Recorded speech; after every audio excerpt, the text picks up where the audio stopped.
evening, friends.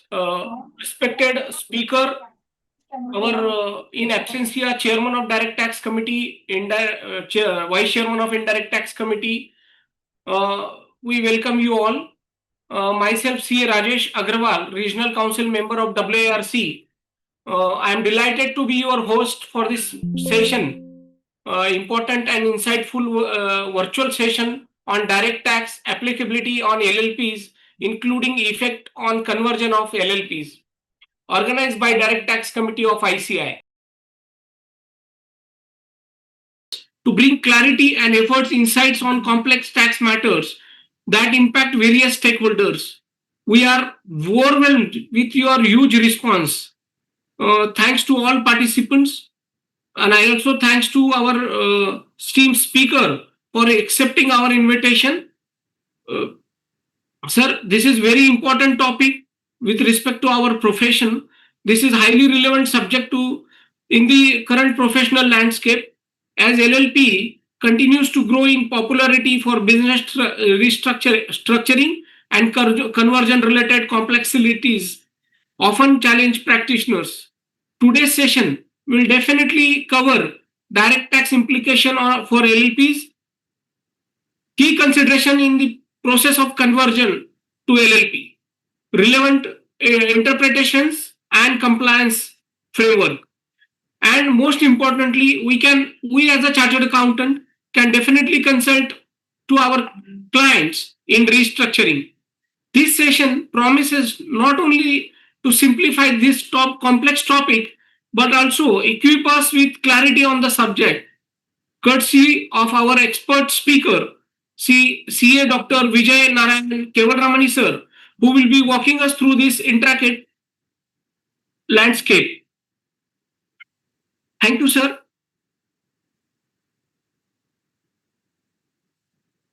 And now, I have the honor and privilege of introducing our distinguished speaker, CA Vijay Kevalramani sir, who will walk us through this today's topic with his in-depth experience over 33 years and technical expertise.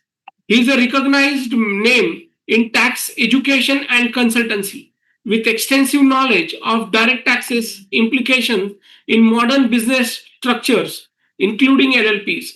His sessions are known for his practicability and simplified explanations of even the most technical subject. He holds multiple degrees and certifications, including LLB, LLM, FCA, MBA, CMA Australia, Diploma in International Financial Reporting UK, and an honorary doctorate in forensic accounting. With such a huge educational experience and expertise, he is specialized in direct tax appellate practice, fraud investigations, and LLP related advisory. He is also author of book Limited Liability Partnership Simplified Through FAQs and a contributor to ICI publications, including the WRC references. He has trained government auditors in India and abroad, including CAG officials, Supreme Auditors of Afghanistan. Has a diversified and vast experience. He has also held several leadership roles in professional bodies, Rotary International, reflecting his commitment to both profession as well as society. We are honored to have you, sir, today as a speaker on the topic direct tax applicability on LLPs, including effect on conversion of LLPs. Sir, the virtual stage is yours. Please continue with the session. Thank you, sir. Thank you, Rajesh, for the wonderful introduction. Friends, at the outset, I would like to thank the Direct Taxes Committee for giving me an opportunity to present my views on this very important topic of taxation of LLPs. I would like to thank the chairman of the Direct Tax Committee, Piyush Ji Chhajet, the vice chairman, Vishnu Agarwal, and my very good friend, WRC member and past secretary of WRC, Kamlesh Sabu, who has suggested my name for this. Friends, LLP normally has been one of the most neglected areas. Technically, I am saying this with authority because this is what happens, because we are normally used to companies and all that. When the LLP Act started, people were not too much into it. It was only after the advent of the Companies Act 2013, when some stringent provisions were put in, then people started looking towards LLP. I can assure you, friends, LLP being one of the most simplified, one of the best instruments of corporate working. So today we will be discussing a very important topic. I will not be going into the LLP nitty-gritties. We will be discussing on the direct tax applicability of on LLPs, and including the effect on conversion to LLP. That is basically when the companies are converted to LLP, we need to understand what are the problems faced and how it can be avoided and what are the provisions relating to that. Rajeshji, I hope my presentation is visible.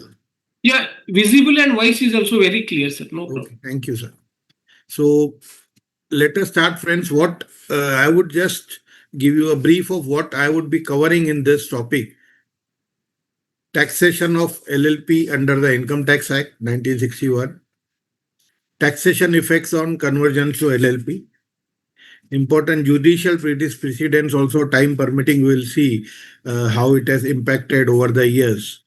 And this I would like to go with the comparisons with the Income Tax Bill 2025, because the government has already issued a draft. So it is also important for us to understand the comparisons with 2025, because ultimately we may have to practice in this bill in the future if it is passed. So how LLP started was, it started with the legislation of the Limited Partnership Act, which was enacted in 2008 by the parliament, and the rules were notified from 1st April 2009, the LLP rules 2009. So thereon LLP started coming, the act came into effect from 1st of April 2009. People started making LLPs. Initially, as I told you, they were very less, and slowly the interest grew. And there are a lot of benefits, like Rajeshji was also saying, tax planning, through conversions and all that. There are a lot of benefits. There were much more benefits which have over a period of time also been blocked by the government, because people used to take undue advantages also with tax planning, but the government has stopped those leakages also.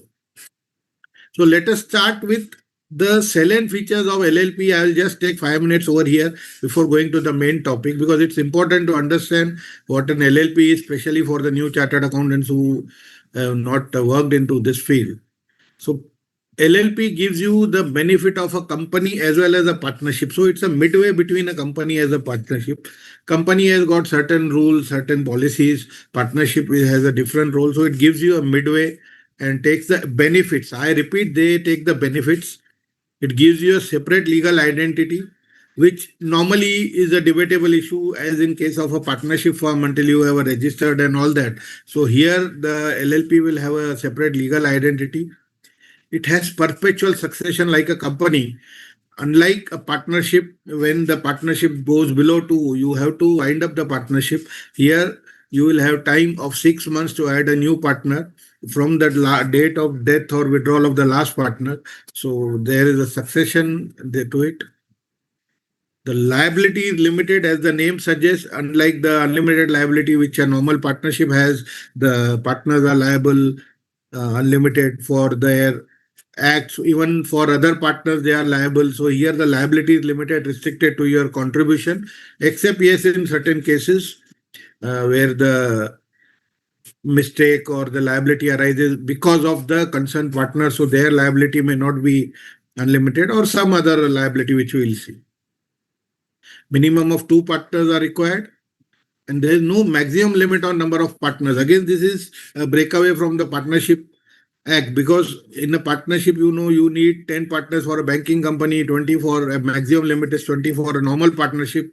Even in a private limited company, you have a limit of 200 partners, 200 shareholders. But here you don't have a limit. You can have n number of partners. Individuals, LLPs, and companies can all be partners. So these are the only people who can be partners: individuals, LLPs, and companies. You cannot have HUFs as partners in a LLP. Having understood the features, now we come to the topic of the day: taxation of LLPs. So let us understand the current tax structure for LLPs, because we are starting, everybody is interested in the rates and all that. So the basic tax of LLP is 30%. If your income exceeds 1 crore rupees, then there will be a surcharge of 12.5%. It is added by a 4% education cess. This is the basic structure. There's also, as against the MAT, there's a AMT, there's the alternate minimum tax. If the adjusted total income exceeds 20 lakhs, there's a AMT of 18.5%. We'll look into the AMT provisions in a bit detail sometime later. As far as LLPs are concerned, you don't have an option to go to new regime.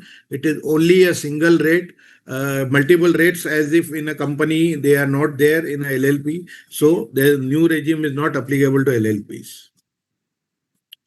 What are the basic taxation features which are applicable to LLP? As per the Income Tax Act, since the Act was enacted from 1/4/2009, so effective year was 2010-11. The Income Tax Act was also accordingly amended to in 2010, that LLP has to be taxed as a partnership firm. Since it is taxed as a partnership firm, the partner shares, the profit sharing that you receive as a partner is to be exempt under Section 10(2)(a). The returns have to be signed by the designated partners. So only who are the designated partners. Friend, here there is a distinction between a working partner and a designated partner, because many a times it is confused that designated partners are working partners or directors. No. Designated partners are specifically to be nominated as per the LLP agreement. So any one of the designated partners can only sign. They may or may not be working partners. Designated partners may not be working partners also, and working partners need not be designated partners. This is the beauty of the LLP. Unlike in a company, you will find that directors are normally handling the management. So this is the basic difference also. And then here you got remuneration and interest to partners tax deductible. And unlike in a company where you have some procedures, the limitations to be checked, here it is not there. Yes, whatever you pay is deductible, subject to the limits under Section 40B. Otherwise, there is no limit on the salaries to be paid, unlike the Companies Act. And all partners are jointly and severally liable for tax dues in case of winding up. So this is one of the exceptions I was speaking to you earlier, where the limited liability concept goes away in case of a partners. Because all the partners will become jointly and severally liable for the tax dues in case the LLP is wound up. Now, what is the tax provisions? As I told you, the Income Tax Act was amended and the provisions are brought in. So Section 223(1) includes LLP within the definition of the firm, which we already saw. 223(2) includes partners of LLP as a normal partner. So all the provisions applying to a partner of a firm would apply to the partner of LLP. And LLP is treated as a partnership. Section 140 states returns of the LLP to be signed by the designated partners. I have already explained to you the difference between designated partner, a normal partner, and a working partner and a director. 167C, tax dues on liquidation to be borne jointly and severally by all the partners. Section 45(3), which applies to the introduction of capital asset of partners, de facto mutatendi applies to the LLP. Similarly, 45(4), transfer of capital asset on dissolution, retirement, whatever provisions are there for partnership would apply over here. Section 40B, remuneration and interest would apply. And Section 40A(2)(b), payment to related parties. We would be looking into this 40B and 40A(2) in a bit of detail. So what are the important provisions affecting LLP?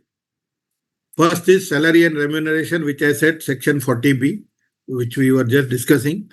Salary to partners, interest on capital to partners. 40B has a limit that as far as salary is concerned, on the first 6 lakhs of book profit, rupees 3 lakhs or 90% of the book profit, whichever is higher, is to be allowed. On the balance book profit above 6 lakh rupees, 60% of the book profit is to be allowed.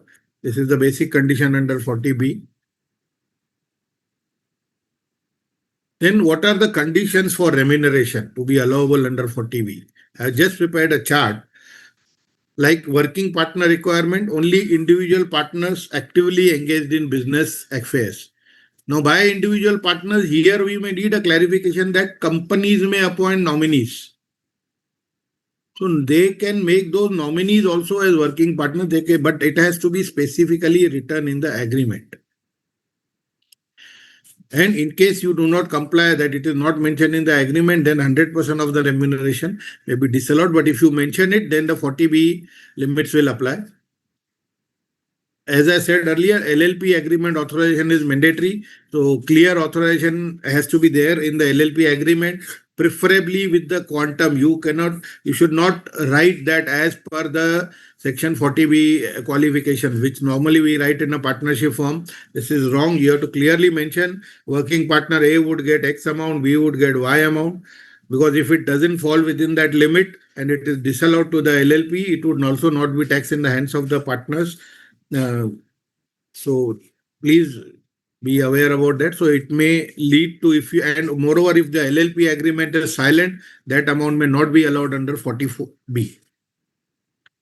And then it has to be a prospective application. You cannot charge remuneration prior to the LLP agreement date. I'm speaking about the original agreement date. And in case there's a revision in the remuneration, then from the supplementary agreement date.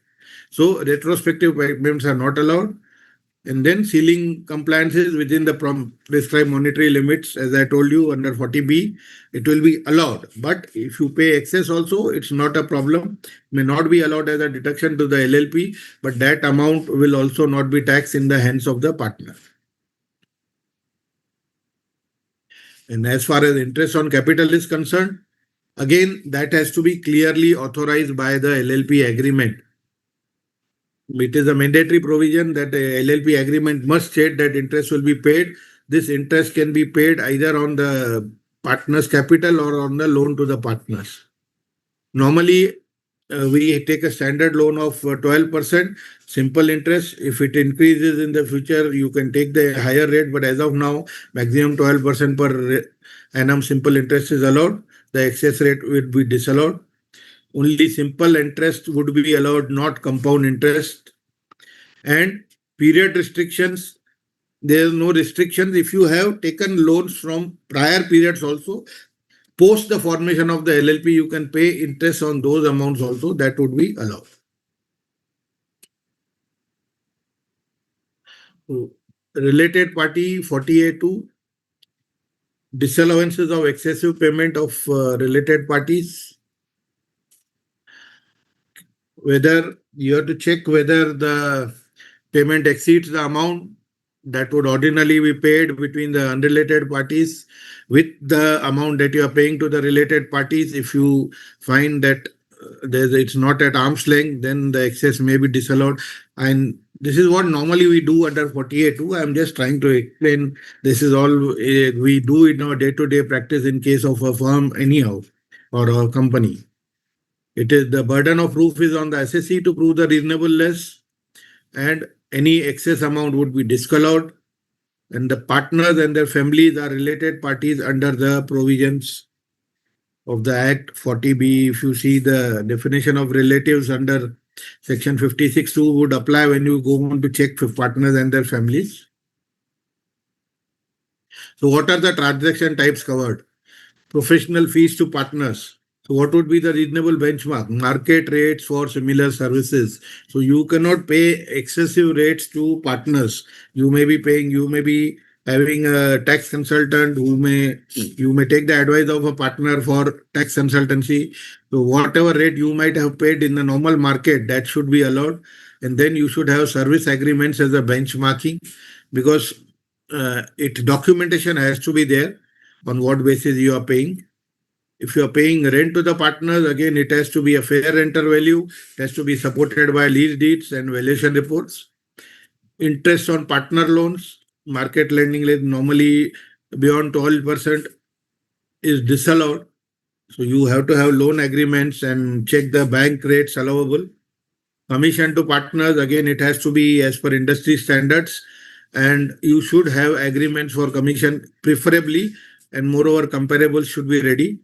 And other technical services, it should be at arm's length price, and the scope documentation may be as per basically scope of the work deliverables. Now we come to the most important part, the new amendment that has come from the next year, that is applicable from 1/4/2005, TDS on partners remuneration under section 194D, 194T, sorry. I would be highlighting a bit more on this because it's a new provision, although it has been discussed much in professional circles. This is applicable from 1st of April 2025, that is assessment year 26-27. Most probably it may go with the new income tax bill also if the bill is passed in February as planned. So whom is it applicable? Indian LLPs are covered. Mandatory compliance is there. Partnership firms are covered. Foreign LLPs may not be covered because they are not registered under the LLP Act 2008. So had they been registered under LLP Act 2008, because there is a provision of registering foreign LLPs also in under the LLP Act. So had they been, if they are registered, then this provision may apply. Otherwise, there is no TDS obligation. And company partners, if the partner is a company and they are taking remuneration or interest on loan, then also this provision would apply. What is the mechanism? Basically, the rate is 10%. There will be no surcharge or excess cess on that. The threshold is rupees 20,000 aggregate per partner. When I say aggregate, means all the payments given to the partner, including remuneration, interest, or whatever it is, by whatever name you may call it. Once crossed, the TDS on the entire amount has to be deducted. But this 20,000 rupees is per month. Sorry, it is not written wrong. It is per month. So 20,000 rupees per month if you are crossing, you have to pay. It need not be, you don't have to calculate annually. You have to deduct the TDS every month, which will be month on month.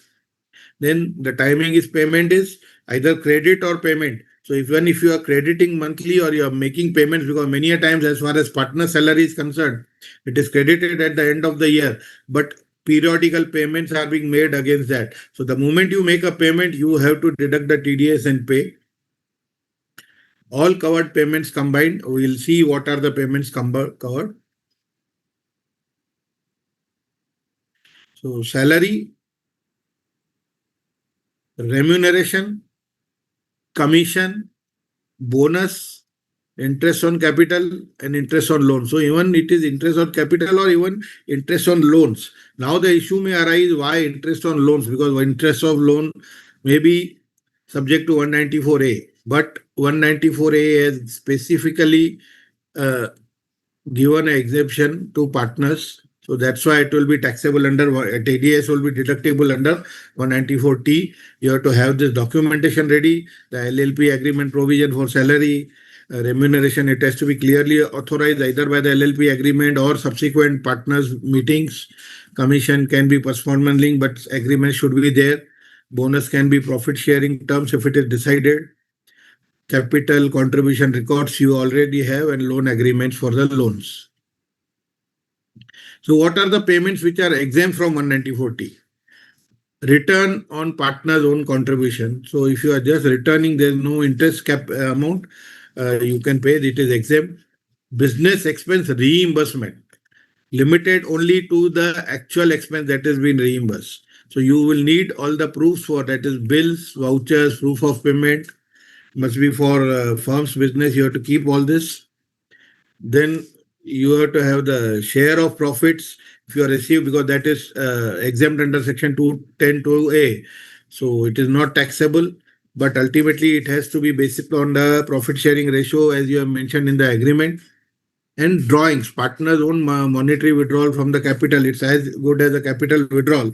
So that is also not tax deductible under 194T. So these are the payments which are exempt.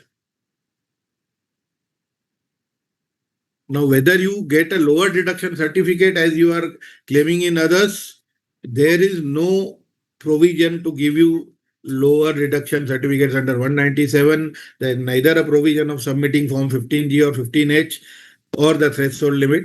So you will have no other alternative but to get the full amount deducted, claim it in the, if it all there's a refund, you claim it in the ITR and based on the aggregate calculations. What are the deduction timelines?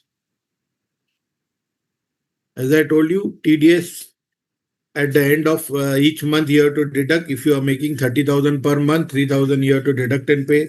If the commission you are crediting quarterly or paying quarterly, accordingly you have to pay or credit as per your quarterly payments. Annual interest, TDS at the year end, or the payment if you are paying at the year end. If you are making a provision mid-year, then every 6 months accordingly you will have to deduct the amount, or ad hoc bonus if at all is to be given to the partners. So I have given an example also that monthly, if you are giving 30,000 rupees salary, then 3,000 is to be deducted, 25,000 quarterly commission. So 2,500 has to be deducted every quarter. 50,000 rupees if you are giving an annual interest on the capital or the loan, then 5,000 rupees CDS has to be deducted, but then at the year end, because it is annual. Similarly, ad hoc bonus you are giving. So immediately on the day, either you pay or credit the bonus, maybe mid-year, maybe end of the year. Accordingly, that TDS has to be deducted. Now, as I was speaking to you, 194A34 specifically exempts TDS on interest on loan to partners. That's why 194A is not applicable. So now, since 194T is brought in, it says any interest paid to partner shall be liable to TDS. So it doesn't bifurcate between the interest on capital or interest on loan. So you can take a common rationale that any loan interest paid to partners, whether on an interest on a loan or interest on a capital or a current account, it will be liable to deduction of TDS subject to the limits. Now we come to presumptive taxation. Explanation A to 44 AD expressly excludes LLP from the purview of this section. So section 44 AD presumptive taxation doesn't apply to an LLP. Similarly, 44 ADA, the basic provision expressly excludes LLP from the purview of this section. So we can safely say that LLP cannot have or cannot move to the presumptive tax provisions of the Act, as both the section 44 AD or 44 ADA do not apply to an LLP. As far as the audit, when I am saying audit, I am speaking about audit under the Income Tax Act. So primary turnover thresholds under 44 AB. If you have a business income 1 crore rupees, audit is mandatory. If you are exceeding 1 crore, or if you are under 44 AD, then 2 crore rupees. But here, since 44 AD is not applicable, so 1 crore limit will apply. Similarly, professional income 50 lakh rupees. If you are crossing 50 lakh rupees, then audit would be mandatory. And this is all subject to the enhanced limit, especially for 44 AB business income. That's 10 crore rupees or 75 lakh rupees in case of a profession. If the cash portion does not exceed 5%, that is either the cash receipts or the cash payments, gross cash receipts or cash payments received during the year or paid by during the year by the LLP does not exceed 5% of the total turnover, total transactions. So then you can get the benefit of that 10 crore rupees and 75 lakh rupees. So what are the conditions of 10 crore? Cash receipts should be less than 5% of the total receipts or 5% of the total payment. It is less than, I'm sorry, yeah, less than the 5% of total payment.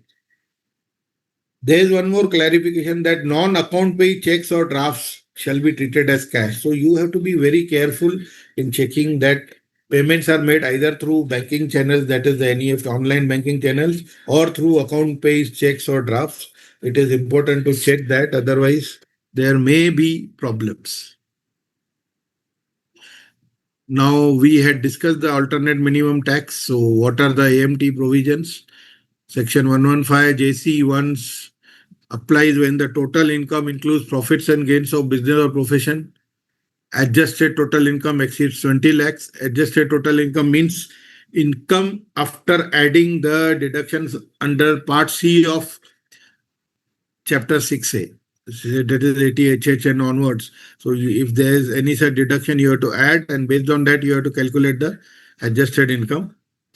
And if you have an AMT payable, the government is also giving you AMT credit. It is similar to the MAT credit that we get in case of a MAT on companies, where the AMT is greater than regular tax, you have to pay. Then it can be adjusted against the future tax liabilities. So if the AMT amount is greater than that amount of AMT credit you will get, and carry forward is up to 15 assessment years. Unlike in MAT, you get for 8 assessment years. Here you get a AMT credit of 15 assessment years. So let us understand through this tabulated format. If you have income including gains from profits and gains from business or profession, then AMT will apply. And the adjusted total income greater than 20 lakhs, AMT will apply. So these are the two conditions which have to be fulfilled simultaneously, cumulatively. And then the credit is available. Whatever the AMT is more than the normal tax, you will, for that particular year, that much of credit will be applicable if you have paid earlier. It is adjusted against future liabilities, and 15 years assessment years you can carry forward, as I told you.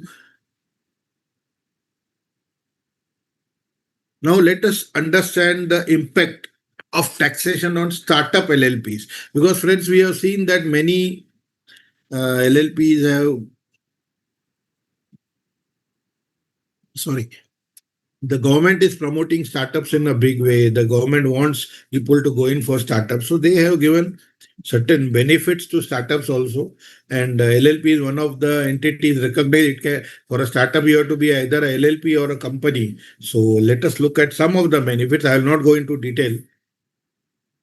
So key benefits that are allowed to startup LLPs: 80 IAC tax holiday, 100% exemption for 3 consecutive years up to 2030.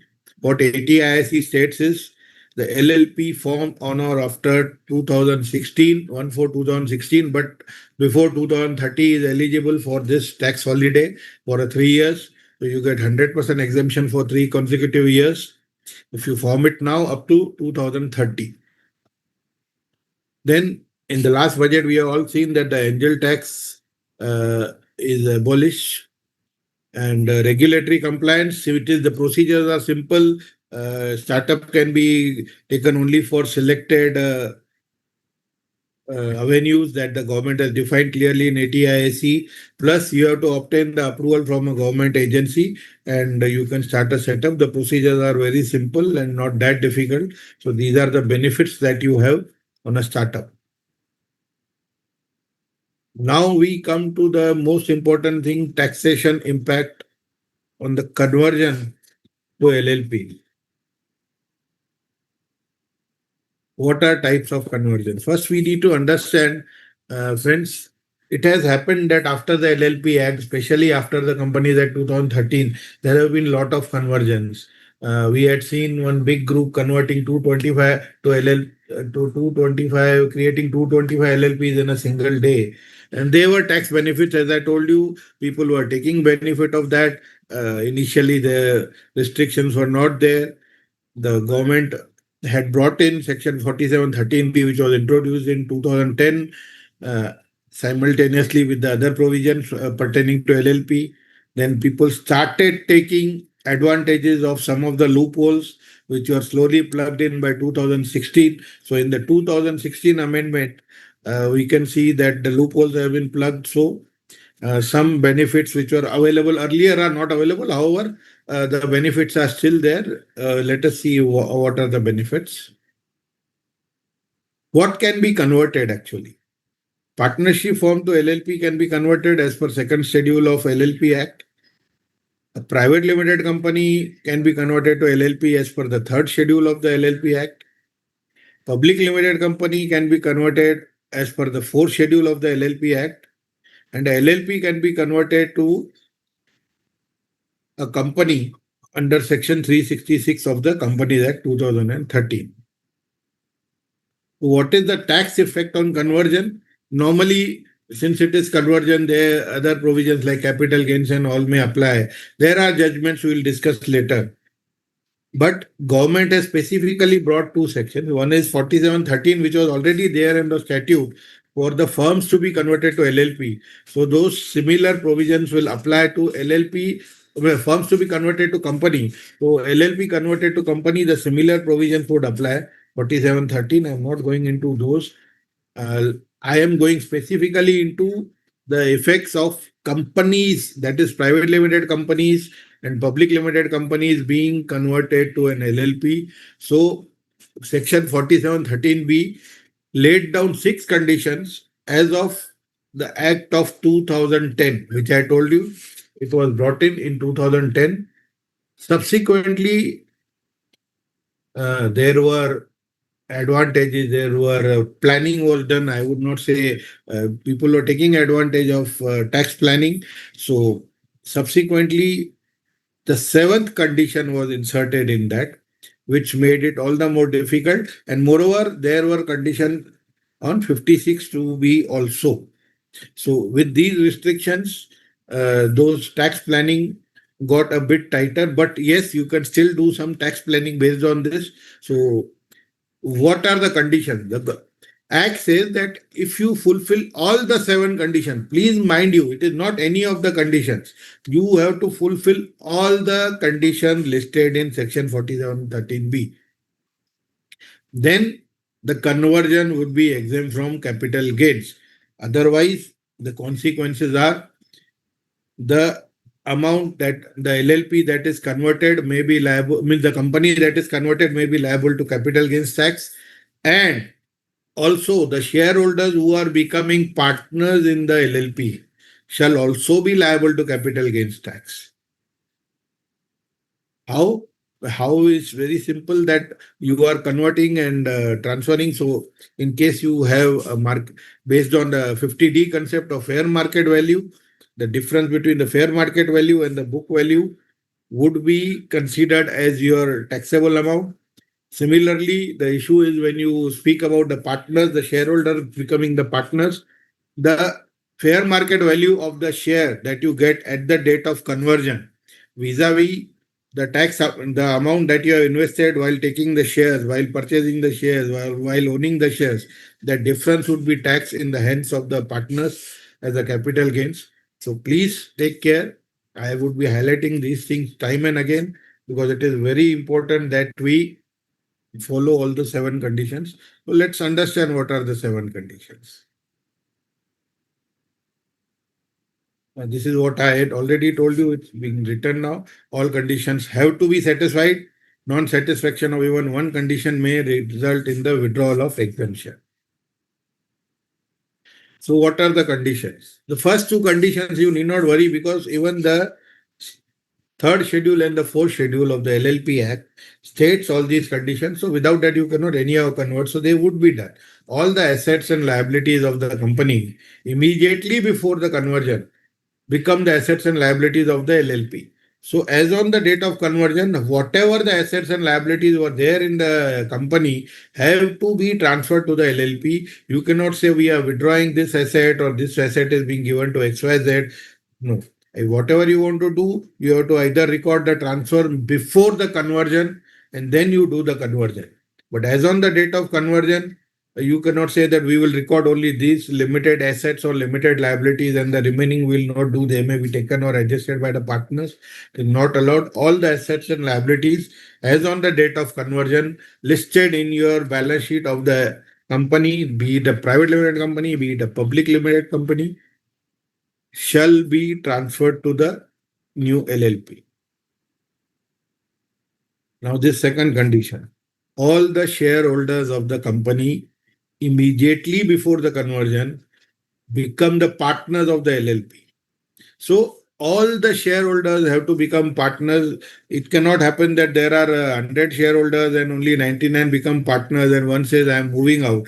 If he has to move out, please ensure and take care that his share is already transferred much before the date of the conversion. Once you are transferred before the date of conversion, then the remaining shareholders who remain as on the date of conversion will have to become the partners in the LLP. The second condition is their capital contribution and the profit sharing ratio in the company should be, means in the new LLP should be exactly the same proportion as it was in the company prior to the conversion. So say you got shareholders holding 100 shareholders holding shares of 1,000 rupees each, amounting to 1 lakh. So all the 100 shareholders have to become a partner. All the 100 shareholders will get a show a capital contribution of 1,000 rupees each. And all the 100 shareholders will have a profit, because in a company, profit sharing ratio is not defined. So you can safely assume that it will be equal. So all will have to have equal profit sharing ratio of 1%. You cannot change the profit sharing ratio. It has to be exactly the same that was before the conversion to the LLP of the company.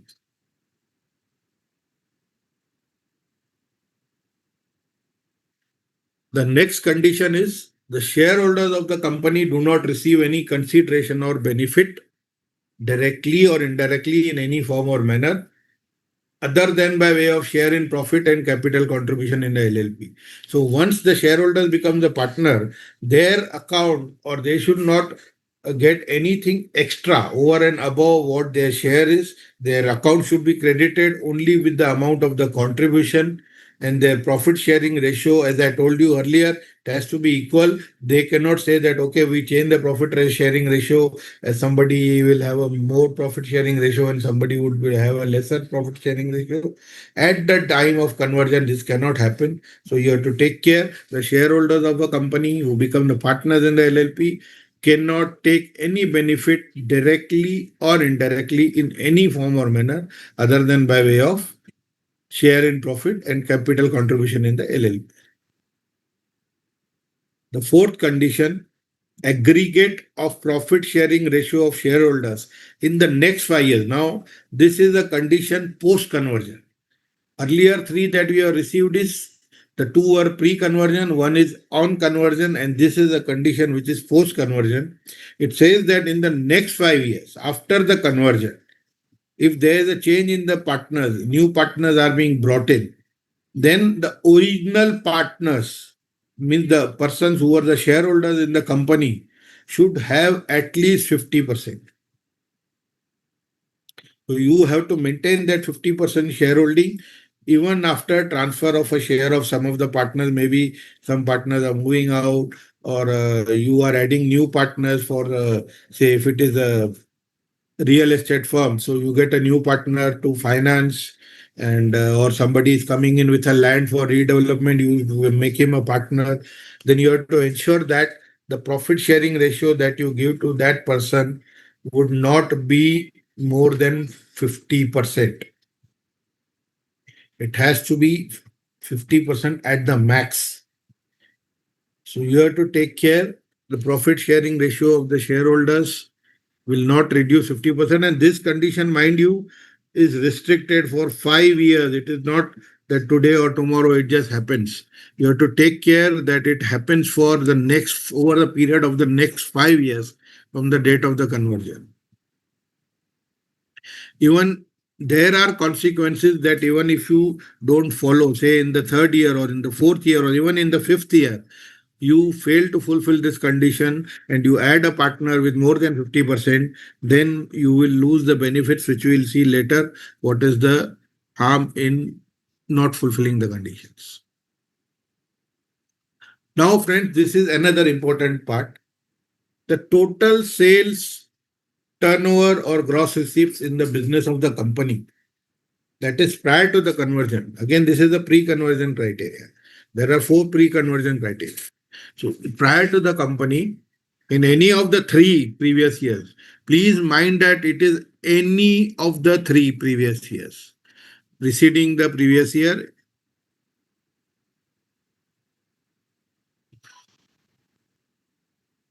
in any of the 3 previous years preceding the previous year in which the conversion takes place, does not exceed 60 lakh rupees. Friend, this 60 lakhs provision was introduced in 2010 and it still remains.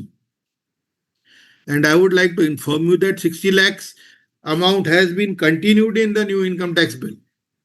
This has not been changed. Although when the 60 lakhs amount was introduced, the turnover limit for the 44AB audit was 60 lakh rupees.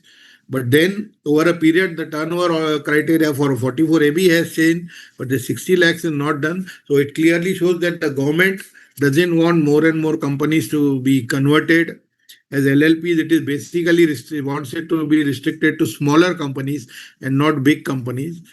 So this is seems to be the intent of the government. But friends, you have to take care that last 3 years the turnover in any individual year should not exceed 60 lakh rupees. Now this was the clause that was introduced in 2016. As I told you, one clause was in the seventh condition that was introduced. The total value of the assets of the company as per books of account in any of the three preceding previous years shall not exceed 5 crore rupees. So the total assets, mind you, not the net assets, total assets of the company. But it tells you it has to be the book value of the assets, not the market value. The book value of the assets in any of the three preceding previous years should not exceed 5 crore rupees. So this is a condition that you have to look into, that in any of the previous 3 years, again, it says in any. So you cannot say that, okay, it is not average, that in average of 5 crore rupees in 3 years, or it will do in 1 year, you can have even in 1 year, if it is more than 5 crores, it will be allowed. No, in all the 3 years, you have to ensure that none of the years this amount exceeds rupees 5 crore. Now, this is the last criteria. No amount paid either directly or indirectly to any of the partner out of the balance of accumulated profit standing in the account of the company on the date of conversion for a period of 3 years. So what does it say is, once you convert to a LLP, normally what happens is the surplus that is remaining in the company, the reserves and surplus also gets transferred. It should technically go to the current account of the partners, because the capital contribution would go to the capital account, capital contribution. The surplus should go to the current account of the partners. But there is a condition that in case of a conversion, the partners should not withdraw a single penny from the accumulated profits. That is, whatever profits have been accumulated till the date of conversion, for 3 years, the partners are restricted from withdrawing. The partners can't withdraw a single penny from it. If they withdraw, then again you have to face the consequences of non-compliance. So this is also an important condition which you have to look into, that this is for a period of 3 years from the date of conversion. Earlier that we saw 50% criteria is for a period of 5 years, which you have to look. So let us look at the checklist. Once you do the conversion, so you have to look at the checklist.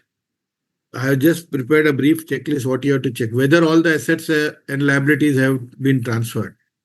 If yes, then you are eligible for exemption under 4713B. The second condition is whether all the shareholders become the partners. As I told you, not a single shareholder can move apart. All the shareholders have to become a partner. If all the shareholders become partner, yes, you can take the benefit of 4713B. Whether the capital contribution and the profit sharing ratio remain the same. This is the third criteria that you have to check. Is the capital contribution prior to the conversion, whether it remains the same post conversion. Profit sharing ratio. But friends, just note here, subsequently the profit sharing ratio post conversion may change, but immediately on conversion, on the LLP agreement, it has to be the same as the profit sharing ratio which was there prior. But post the conversion, you may pass a resolution, you can bring in, you can change the profit sharing ratio, you can change the capital contributions within each other. But as I said, then the second condition applies is that 50% should be maintained for 5 years. the partners which are continuing, their share should not go below 50% in the next 5 years. This you have to take care. There is no restriction on increasing or reducing, changing the profit sharing or the contribution post conversion. The only thing is if there are reserve spending, so those partners, even who are moving out, cannot withdraw a single penny. That condition has to be looked at. 3 years condition was there that you cannot withdraw from the accumulated reserve. So they will have to keep it there for 3 years as a loan or whatever it is, and then only after 3 years they shall be entitled to receive that amount. Otherwise, you can easily transfer the shares, change the share ratio, change the contribution receipts. The fourth condition is whether the shareholders have received any direct or indirect benefit from this. The fifth condition is whether cumulative profit sharing ratio of all the partners go below 50% in 5 years post conversion, which again I told you that you have to check that for 5 years post conversion, the ratio has to be maintained at 50%. It cannot go below 50%. Important criteria now following: whether the sales or turnover or gross receipts, as they say, miss gross receipts for turnover and sales, not the gross receipts of the firm, in any of the 3 previous years exceeds 60 lakhs. If it exceeds, then you cannot avail the benefit of 4713B. So you have to take care. You have to keep this checklist ready and check it. Whether the value of total assets in any of the 3 preceding years exceeds 5 crores. So if it exceeds 5 crores even in any one of the years, then you will not be able to take the benefit of this. And last criteria is whether the partners have withdrawn any amount from accumulated profit as on the date of conversion in any of the 3 years post conversion. So for 3 years, the amount has to be blocked. But as I told you, the conditions, profit can change, capital can change. Now let's understand the effects of conversion. Now, since there is a conversion, if it is done in the mid-year, section 32 has been amended to state that the total depreciation allowable to the combined entities, that is the previous company as well as the successor firm, shall be 100%. You cannot exceed. So total depreciation that is allowable for the whole year shall be taken. So if you are doing a conversion before 30th of September, most probably you might not have claimed a depreciation for half year. You switch over and then you will be able to claim a depreciation for the full year if you are able to prove that no depreciation was claimed earlier in the company.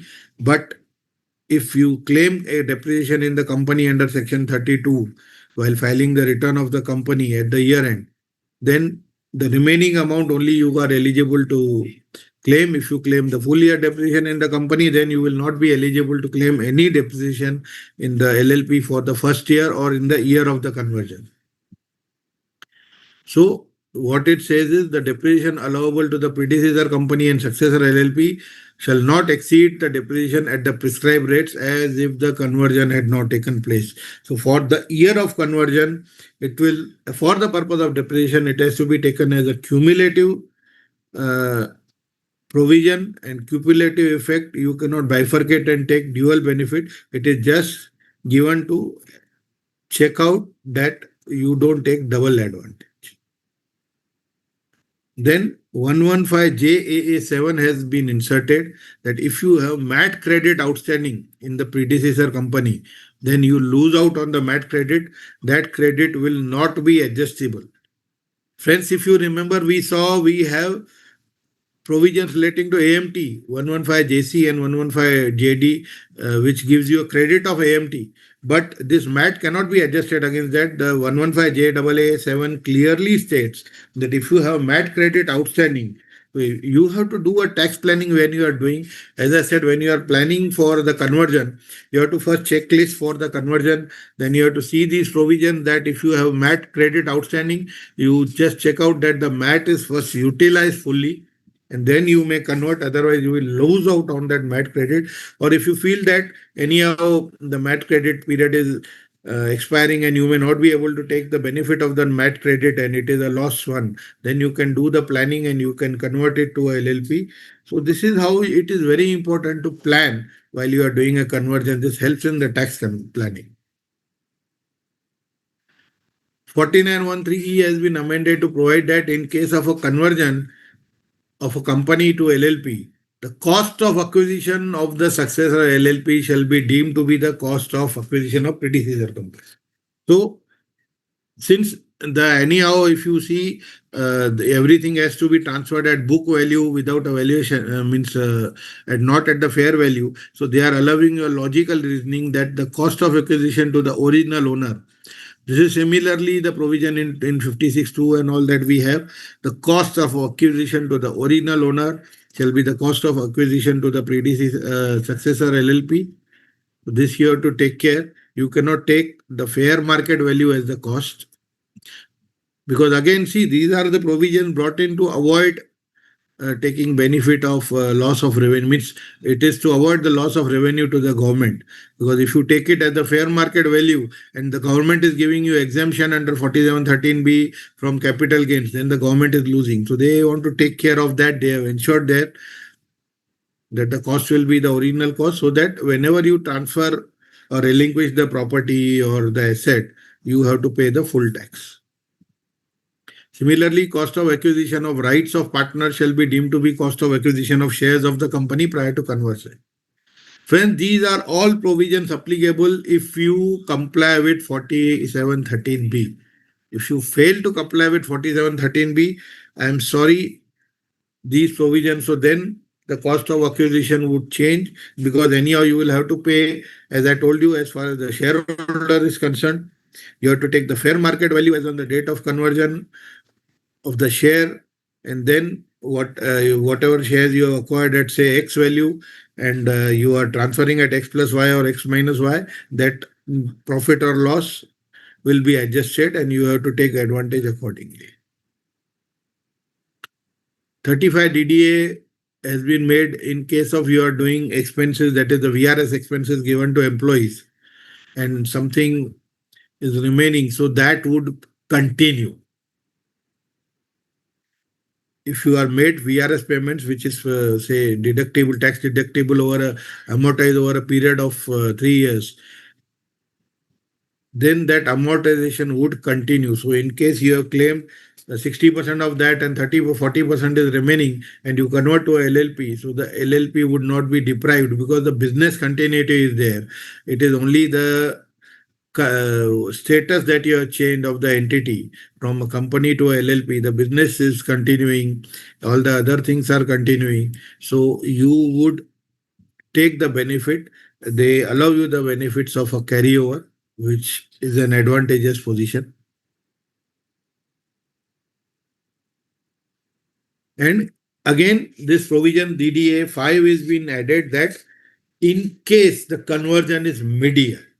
Now, friend, this applicable only if the conversion is mid-year, then whatever deduction you have to claim will be allowed to the successor LLP and you cannot claim it in the predecessor company. Because if you are converting, you have to file two returns of income at the year end. One would be for the predecessor company till the date of conversion. So the act is very clear that if you have 35 DDA amounts outstanding, then you can claim only in the successor LLP and not in the predecessor company. Similarly, if 35 AD special exemption, that is the scientific a special expenditure you have claimed on any capital asset earlier, so that asset would be carried forward at the cost zero, because you have already, they have allowed you a specific deduction in the earlier years, 35 AD. Specific deductions have been allowed, and had you continued the company, the cost you carry as zero, because you have already got the benefit of specified expenditure, specified business cost. So they want to do it as a continuity. Friends, these are just provisions brought in to bring in continuity, and you can say they are of clarificatory nature, basically to ensure that there is no loss of revenue and nobody takes any wrong advantage of this. Similarly, 43(6) has been amendment to state that the actual cost of the assets at the time of conversion shall be the WDV at the hands of the predecessor company. So all the assets that you are converting has to be at the WDV. You cannot revalue the assets. Whatever the value of the assets in the books of the predecessor company, you have to take it ahead. You cannot revalue. Whatever revaluation has to be done can be done post conversion, but that would not affect this value. You, if in case you want to revalue, again, as I said, all these issues you have to look into in the prior conversion period. Do it, plan taxes accordingly, and based on that you plan your structures, do the revaluation prior, and whatever the WDV that is seen as on the date of conversion in the balance sheet of the financial statements of the predecessor company will have to be taken forward in the successor LLP. Now again, just to give you continuity, the government has brought in an amendment to 72A6A stating that all the carry forward of losses will be allowed if they are outstanding. If you have carry forward losses outstanding remaining in the predecessor company, you can carry them over. All the losses will be allowed in the LLP subject to the balance period, like business losses allowed for 8 years. So if you already utilized it for 5 years, then I mean 5 years have passed. Only 3 years are allowed. So in the successor LLP also, you would be eligible to claim the business loss carry forward advantage only, set of advantage only for the remaining 3 years. In the next 3 years, unabsorbed depreciation, there is no limit, so you can take advantage of that. So this is again a section brought into continuity. But mind you, friends, again, everything is subject to the conditions laid down in 47(13)(b). It is again stated that if you do not comply with the conditions under 47(13)(b), all this benefit, if at all you have taken, like there was a condition of 50% of profit for 5 years. So even say after 4 years, you fail to comply. So in that year, whatever benefits you have taken earlier will be reversed. They will be charged to hands in the hands of the LLP in the year in which the conditions are not complied with, apart from the capital gains effects that will happen. So not only in the LLP, but even in the hands of the partner, if you do not comply, the capital gains incidents that we discussed earlier, that would also by default come in the year the compliances are not done. So if you have a 50% condition that the partner share would not go less than 50%, and in the maybe even in the 50th year you introduce a new partner with 50% and 51% share, then you are not fulfilling the conditions under 47(13)(b), and in that year whatever benefits earlier you have taken, that is maybe of your VR 35AD, or maybe of your brought forward losses, will not be, means will be added to the income of that year of the LLP, plus the capital gains incidences as on the date of conversion, whatever would have been the implications would be applicable to you in that year. So let us see a chart. I created a chart to check out what are the available carry forwards. Business loss, yes, you can carry forward under 72A6A. Conditions 47(13)(b) has to be complied. Limit is 8 years, but this is a cumulative, friends, limit, my dear friends. Means the remaining amount of years that were pending. You have to check here that the limit goes to that amount. If you have utilized 5 years have passed by, so supposing you are converting in this assessment year 25, you have converted on 31st of March 25. So, and you have a brought forward loss for which 5 years are already passed. So you will be eligible for only 3 years. Similarly, depreciation, unabsorbed depreciation which is allowed, again the aggregate limit will apply and no limit you can carry forward. 35 DDA, yes, as I have told you, for the remaining period you can claim amount. Then 47A specifically has been introduced that in case you do not fulfill, comply with the conditions under 47(13)(b) in any year, then they shall be deemed to be profits and losses chargeable to tax of the successful LLP or the shareholders of the predecessor.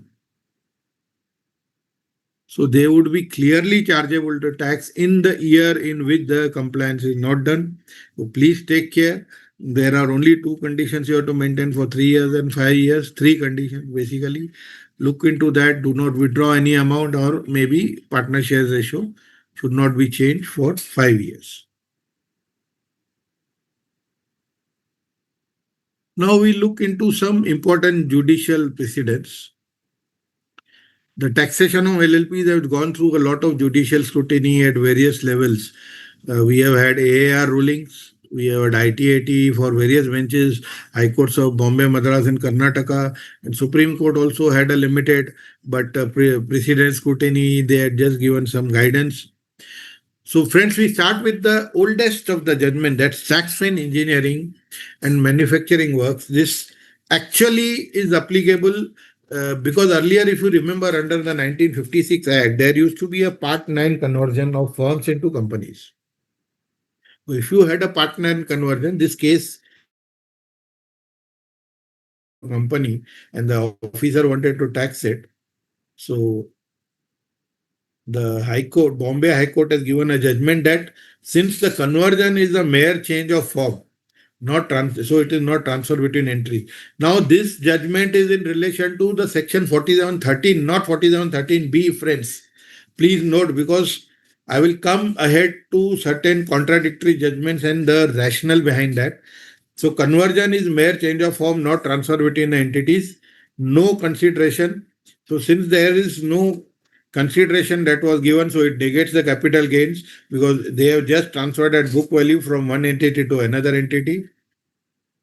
And business continuity, same business continues under the different legal form, and substance over form. Focus is on business reality rather than the legal technicalities. This was what the crux of the Bombay High Court was at that time in 2003 when the judgment was given. This has got certain changes, but yes, we will see one more judgment which is relating to conversion of a partnership to a company. Friend, this can be used when you are doing a conversion of a LLP to a company under Section 366 of the Companies Act 2013. This judgment can be useful for you. Then there would be no conversion because then it 4713 would apply to you. There you can clearly check and these judgment that the decision that was given that conversion is just a mere change of form. There is no transfer between entities. Since there is no monetary consideration, it negates the capital gains. Since the same business continues under the different legal forms, and focus on business reality. Again, 2010, there was a High Court judgment, AR decision, which was upheld by the Bombay High Court. This is another judgment. Now, since it's the latest one, uh, again, this relates to that Part 9 conversion. Unicore had gone to the AR for a judgment, and then which was confirmed by the Bombay High Court. Similarly, what it says is that no capital gains accrued at the time of conversion of the partnership firm into private limited. The said company was not liable to pay capital gains tax. So you can understand the difference. Why I have brought these judgments is to explain you the difference, that although it may sound similar, but this is pertaining to conversion of a firm to a company rather than the company to a firm or a LLP. So 4713 applies over there, and these are judgments. So in case you are doing a conversion of a LLP to a company, then maybe these judgments can be helpful to you. It can help you in tax planning. Now, a recent judgment by AR on Domino's Printing Sciences. It says convert. Now, this is in relation to the conversion of a company to a LLP. Because Domino had a subsidiary in India, they wanted to convert to a LLP, so they had gone to the AR to get this review. The AR stated conversion will constitute transfer as the shareholders' rights are getting extinguished. Friend, this now you have to look into the wordings of 4713B. This is what I am trying to highlight. What under 4713B, if a company is transferred, then the authorities have held that conversion constitutes the transfer. They have upheld 47, 45. computation is workable. That is, full value of consideration is the partnership interest value. And taxable, the capital gains. Earlier it was that the capital gains is not taxable because there is no transfer. But here now, since it is a transfer, capital gains arise even if the partnership interest equals share value. So what they say is capital gains incidence will come, although it may not be taxed because everything is transferred at the book value to the new LLP. The rationale given is that since it is transferred at the book value to the LLP, it may not be applicable. But in my opinion, 50D, we have to look into 50D on the deeming provisions. The fair market valuation should apply, and based on that, the capital gain should be decided. Again, there is a judgment of Aravali Polymers by Calcutta Tribunal in 2014. The value at which the shares or the assets of the company was taken over would be the sale price, and the cost of acquisition therefore is as per books of the erstwhile company. This goes with the AIR judgment that we saw earlier. It says that the value would be the same. So since it is taken as the book value, there would be no capital gains tax. But here also they agree that the transfer has happened. It is the conversion is a transfer and capital gains incidence is there, but because the value is the book value, so book value and there is no additional accretion to the value, so there would be no capital gains tax over here, although it is liable to capital gains. But as I told you, in my opinion, to be very true, 50D would apply, so we have to look into those provisions also. Book value, not market value, to be adopted for capital gains, but this is subject to further judicial scrutiny in the future. Again, celerity power gives a similar judgment from the Bombay Tribunal. The conversion is a transfer and the capital gains should be taxed. Now here it is clearly stated that the capital gains should be taxed at capital gains. Differentiated, it has clearly differentiated in the judgment itself from the tax win space, saying noting that LLP Act specifically uses the term transfer unlike the Companies Act. So LLP Act says transfer conversion. So it should be transferred word is there. All assets and liabilities should be transferred. So that transfer word is there. So it has also taken one more line. And LLP should not be able to carry forward. So here the problem was that they had withdrawn some amount after the conversion. So they said capital gains would be applicable and the LLP shall not be allowed to carry forward and set off of losses because it has failed to cumulatively satisfy all the conditions laid down in provision. So as I told you, all the 7 conditions have to be fulfilled. Since the LLP did not fulfill it, they were liable to tax. But yes, again, they stated since book value is the amount at which it is transferred, there would be no capital gains tax. That book value would be regarded as the full value of consideration for the purpose of computation. So there would be no capital gains tax. This is the only common factor you would find in all the judgments, but this is not allowed the carry forward to this. Then Brizreal Realtors and Developers LLP. Again, it's a Mumbai tribunal. Here the case was they had introduced a new partner and they had got goodwill from the new partner. So the officer said that since you have got goodwill, you have got some extra benefit, I would tax it. So the ITAT stated that goodwill arising out of the new admission partner post conversion cannot be treated as benefit out of conversion. As I told you earlier also, in 5 years also, you can bring in new partners, you can change it at goodwill, you can charge them goodwill, but that would not be a benefit because post conversion, the business ideas may change, the business proposals may change. So you have to look into from that point of view. The goodwill arising on the admission is not as a benefit, so it will not be treated as a violation of section 4713B, and the 4713B benefits would still accrue to the LLP. This is the important decision. The shareholders of the company existed till the date of the conversion. They are there. The condition was there. 50% have to be there. The last case that we are looking is IST Specialty Chemicals. This by the Kerala High Court. This is the latest one, 2025 judgment. It goes with the domino printing and celerity power. suppose book value, that basically what it supposes, every judgment says that conversion is a transfer. Conversion of a company to the LLP is a transfer, 4713B. So they have differed with the tax pin judgment or Umicore judgment that conversion not a transfer. They have clearly stated conversion as a transfer.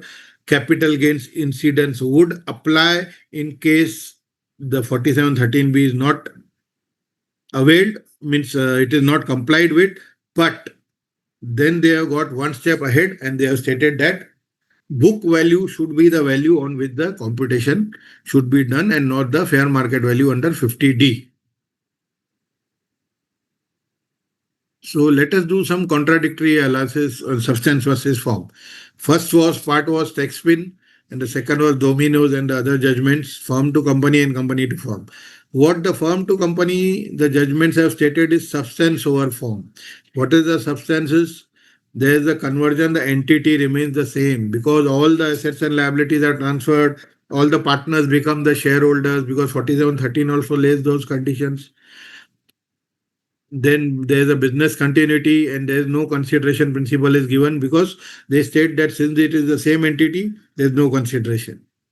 And the Companies Act also doesn't define it as a transfer.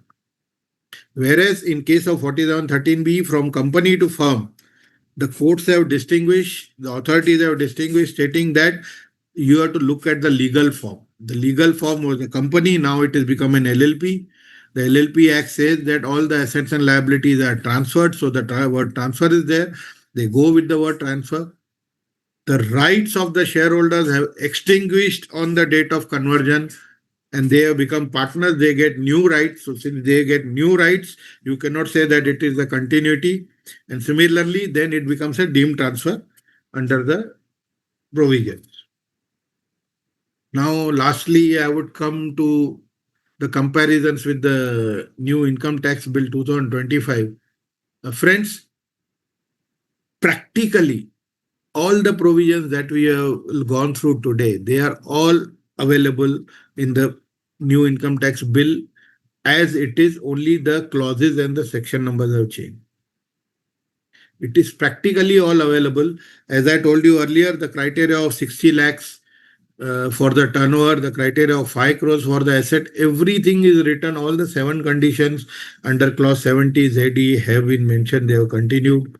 47A, that is the withdrawal of exemption. Again, clause 206 would refer to that. The tax rates which are applicable to LLP remain unchanged. And because a new income tax bill, basically what the government has gone through is reduction of the compliance burden and simplification of the act. What they have said is we are trying to simplify and do away with multiplicity and complex provisions. This is what was their target. They have not aimed at targeting the structural provisions. They have not aimed at targeting the tax rates and all that. So the tax rates applicable remain the same. And the provisions, all provisions that we have discussed, that if LLP would be a firm, the relating to conversion compliances under 4713B, all provisions as it is have been carried over to the new income tax bill. There is no change at all. So whatever we have discussed here, they would all be applicable. The only change is that we will have to look into the new sections that would come in, and based on that, we'll have to change our practice. So not much changes related to provisions relating to LLPs. Friends, these are the acknowledgement of the sources from where I have comprised this. So I'm open for any questions. Before that, I would like to once again thank the Direct Tax Committee of the ICAI, the Chairman Piyush ji, the Vice Chairman Vishnu ji, and Rajesh Bhai for giving me an opportunity to present my views. Thank you, friends. No, excellent session, sir. Thank you for all your expert sharing. Sir, we have total around 86 questions, sir. I don't mind. You can take it one by one. Yeah. As possible, I will consider cover. No, because we have got time. I was told this. I think I have completed in my allotted time. No, you have covered in time, sir. No issue. Yeah. So, if partner withdraw any sum from LLP after 3 years to the extent of reserves at the time of conversion, is it tax free? After 3 years, not it is tax free. Up to 3 years, he cannot do it. Most of the questions you have already covered. Still, I will just repeat, sir. Yeah. Hmm. Kindly elaborate on admission and retirement reconstitution of the LLP. It is just a common question. Please explain taxability in the hands of LLP if any partner retires after conversion. As I said, as long as the remaining partners hold 50% for 5 years, then it should not be a problem. The only thing is, if he is retiring immediately or conversion or within 3 years, he will not be able to withdraw the accumulated reserve part that he has to keep it in the partnership and then only in the LLP, and then after 3 years he can withdraw. One member has given the example. One X construction LLP underwent a structural conversion into X Construction Private Limited on 4th May 2024. The company consistently applies the percentage of completion method as its revenue recognition policy. Given this background, for the financial year ending March 25, queries are: will separate financial statement be prepared for LLP and the private limited company for their respective periods? Yes. Yes. If yes, how should the revenue be recognized across the two entities?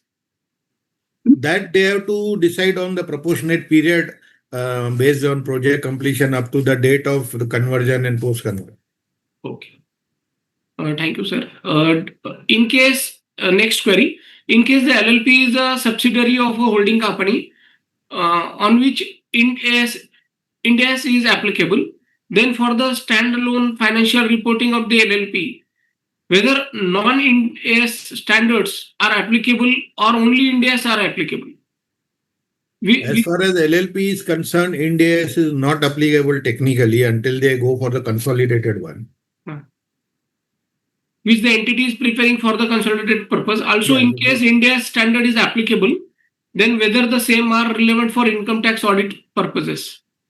For income tax audit, we have ICDS, which we have to look at. ICDS, yes.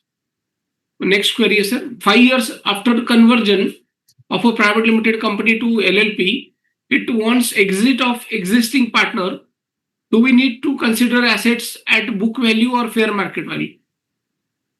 The year 45(4) would apply. You have to take care of that. Fair market value would apply. Fair market value. Okay. Yeah. Thank you.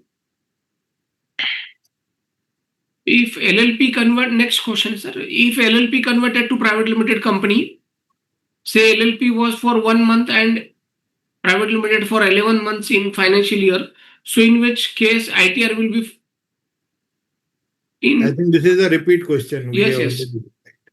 Can NRIs form LLP with all partners NRI? One Indian resident has to be there. Okay. They may give 1 rupee contribution, but one Indian resident has to be there. Next, sir. Can salary to partners be amended by passing resolution, or LLP agreement has to be amended? And if the agreement clearly states that this would be the initial salary and then the partners can subsequently take, then in a partners meeting duly recorded with many. Next question. From taxation angle, whether LLP will be beneficial in comparison to the private limited company? It depends on case to case, because as I told you, here you are paying taxes 30%, there your tax rates from 15 to 22%. But then there are other advantages. So you have to look on a case to case basis. We cannot make a generalized statement. General query: can we share this PPT? I will share it with the committee and then. Okay, sir. Thank you. If there is an opening balance as receivable by a partner in his current account, then will TDS under section 194T get triggered if payments are made to partners? In my presentation also, I clearly stated any withdrawal from the current account or capital account would not attract TDS. Great. Only if interest is paid on that, that would attract TDS. Welcome. I can't hear you. Now, I guess. Sorry, sir. Again, PPT related query. One LLP is a partner in another LLP. One LLP is a partner in another LLP. Can remuneration be paid to LLP through nominee? In this remuneration Cannot be allowable paid to to pay. LLP, but it can be paid to the nominee if they are able to prove that he is a working partner. Okay. And remuneration allowable under section 140B. Sorry, 40B. Yes, because technically he is a nominee partner, but this is a dicey situation. It depends on the authorities how they take it. Because he doesn't become a partner directly, he becomes a nominee. Very abrupt question. What is enhanced limit means? Enhance for what? That's what. It is incomplete question, I think. Yeah, so we need to know enhance for what, then we can reply. Remuneration of designated partner of law firm LLP, which is paid as other lawyers on monthly basis. Now TDS is deducted under section 194J. Is it correct? TDS, again, I am telling you, you have to see whether the designated partner is shown as a working partner in the agreement. So there is a clear distinction between a designated partner and a working partner. Mm-hmm. And if it is paid as a working partner, then TDS has to be deducted under 194T. Up to last year, it was there. 194T is applicable from 1st of April now. 25, right? Yes, it was not there earlier. How to verify whether payments were made by account, pay, check, or otherwise to report in payment receipt were in excess of 5% of total payment receipt? You can obtain a bank statement from the bank. Otherwise, a disclaimer normally that we Disclaimer, do. yeah. Next question, sir. If TDS is not matching with 24/6 AS, what will be the impact? General question. What are main benefits or objectives of converting LLP into companies? Are such conversions As I said, it depends on your requirement, the tax benefits, or maybe if somebody wants to go for a IPO and all that, so they would first convert it to a company and they can go. It depends on the requirement. We cannot make a general comment on this, basically. If assets value before conversion is 5 crores, can we convert 5.33 crores? Can we convert company into LLP and take benefit of section 47(8)? No. Sorry. As I said, the asset value has to be less than 5 crores in any of the previous 3 years. Okay. Next. Means you can convert, there is no bar on conversion, but 4713B benefit will not be available. Yeah. Next, LLP partners given the loan to LLP and LLP purchase the land. Now the LLP is not in a position to pay the loan amount to partner. If LLP wants to transfer the land to partner, what is the implication of Income Tax Act? Capital gains. Because the land would be deemed to be transferred at fair market value. Next, what are the key benefits of converting a company into LLP? Okay, again, same question. Again, as I told you, it depends on the benefit. Now, the basic benefit is you are in a company. Normally, if it is a small or family-owned company that they are, your money gets blocked in reserves and all that. And then when you pay dividend, again, you end up paying taxes. So it's better to convert and take. You can withdraw the money of the accumulated services after a period of 3 years. If a partner has enough capital balance at the beginning of the year, whatever withdrawals by partner throughout the year, which will be less than the capital balance at the beginning, can we avoid TDS under section 194T on each withdrawal throughout the year? Once remuneration is provided at the year end, then TDS can be worked out and paid before 31st May every year. Technically, this would be wrong. Because if you are withdrawing and ultimately at the year end you are adjusting against the salary, so that part would be deemed to be advance payment against salary.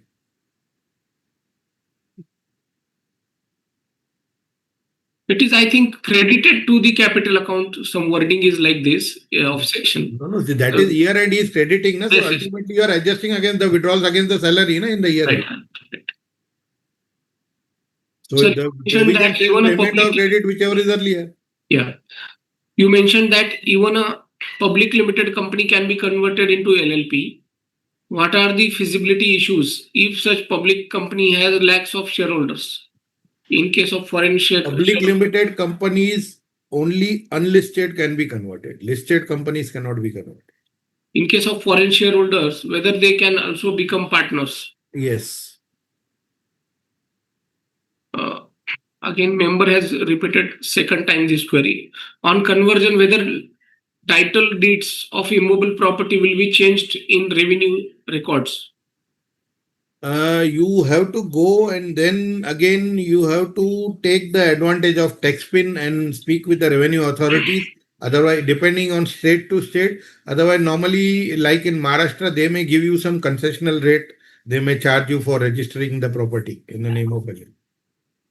Next question is, sir. Does interest on capital to partner of newly converted LLP from private limited will be considered as indirect benefit to partner? In what perspective? I don't know. Technically, it would not be indirect benefit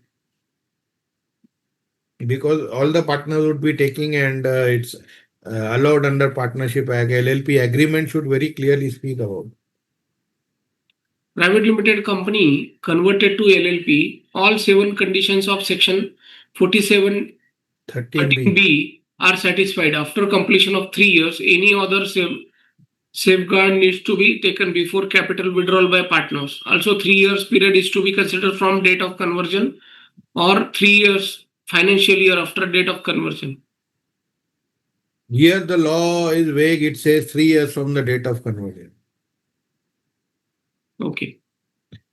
But still you will have to take care that you are withdrawing the capital, but the continuing partner should be holding more than 50% of the ratio till shares till 5 years.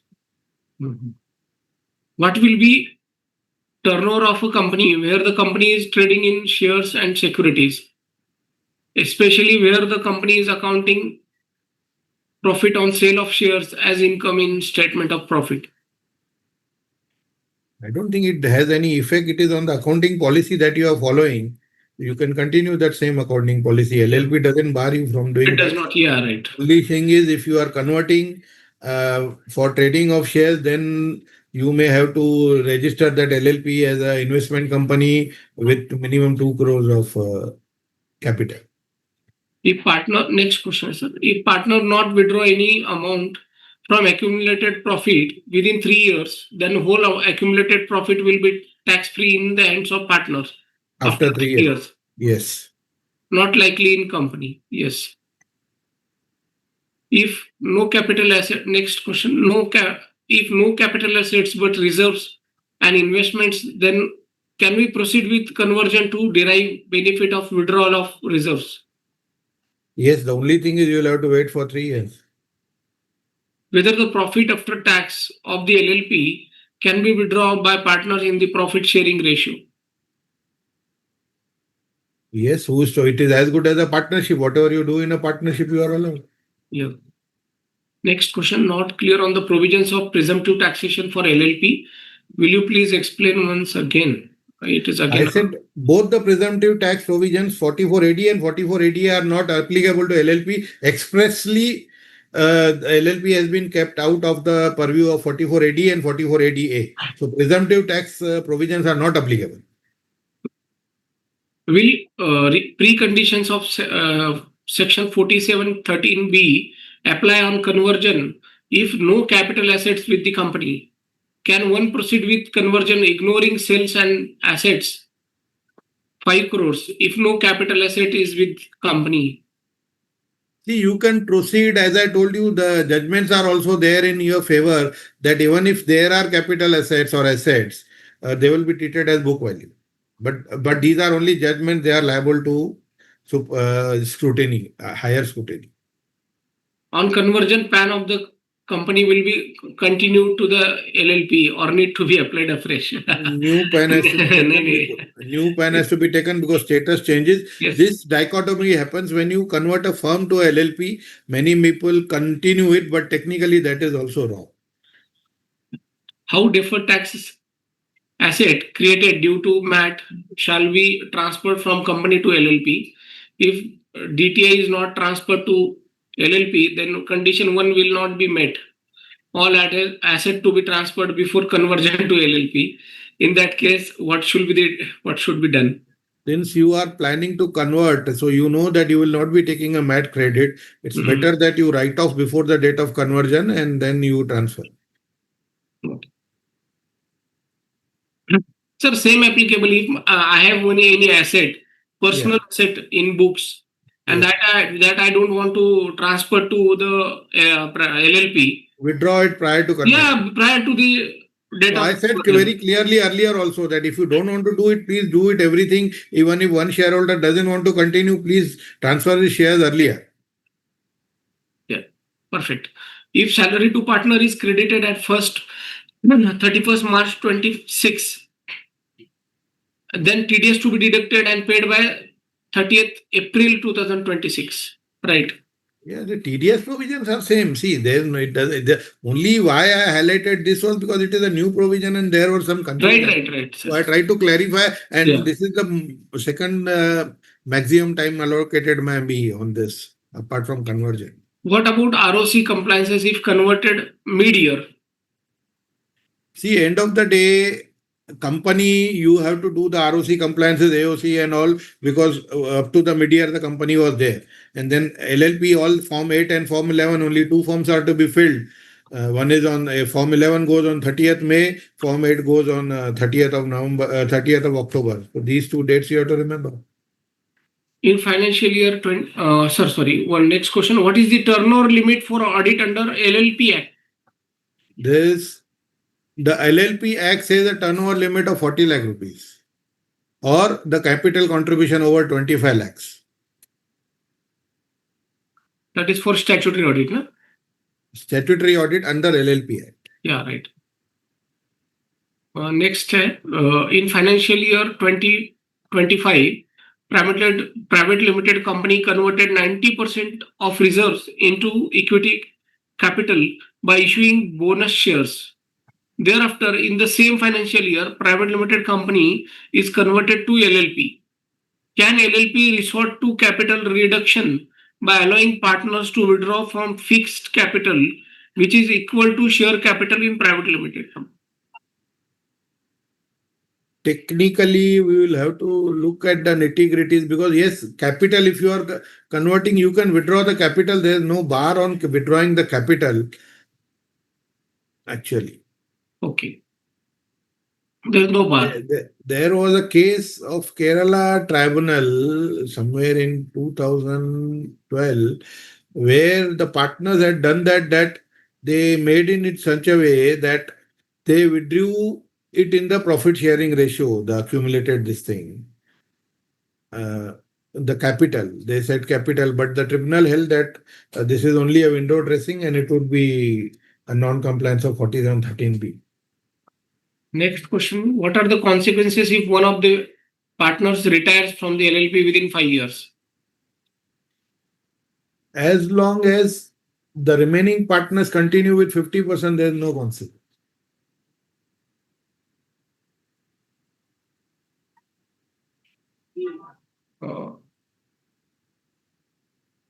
What is tax effective proprietor firm converted to LLP? Tax is normal business that you take over. There is no provision given over here. Then you have to look into the tax provision for provision. But there is nothing given to LLP. There is a provision of business takeover of a proprietor firm by a company in the Income Tax Act.